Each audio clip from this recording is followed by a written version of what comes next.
ข้าวนกกระจอกน้อยมีแต่ยามานอเถียงกัน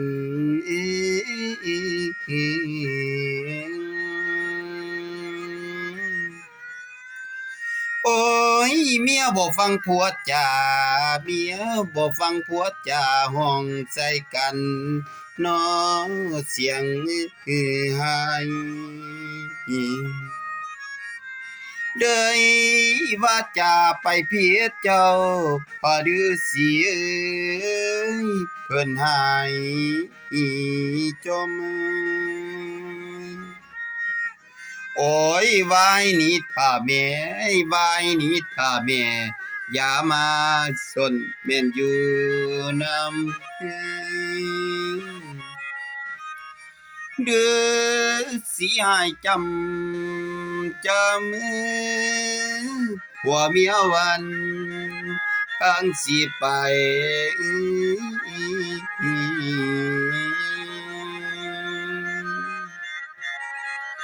เมียอายเอ้ยจักสิไปทางไหนอายหวันใจเดเมียแก้ว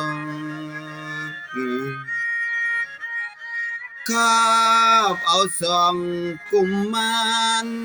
น้อยหนีไปงอยอยู่งา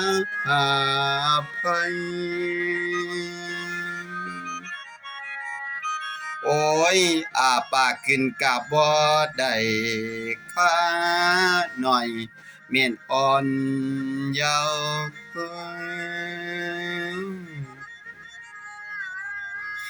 แล้วพากันบินเข้าผู้พาเอ้ยพาไม่ใหญ่ โอ้ยหนีไปไกลจังสิสนให้ไกลพ้นเขตก็เดินละเจิดบินไปหา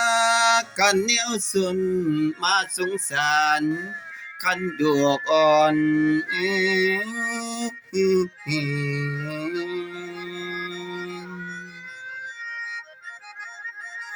ฮอดป่าแขมป่าแล้วนอกมองนี่พากันได้แม่นภาคเศร้า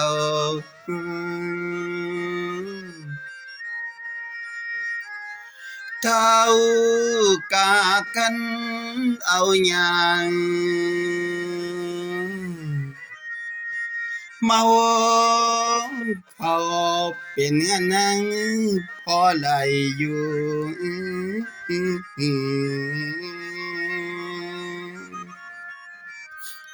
โอ้ยย้อนโมโนปากให้เดือสีเจ้าเพิ่นใดนี้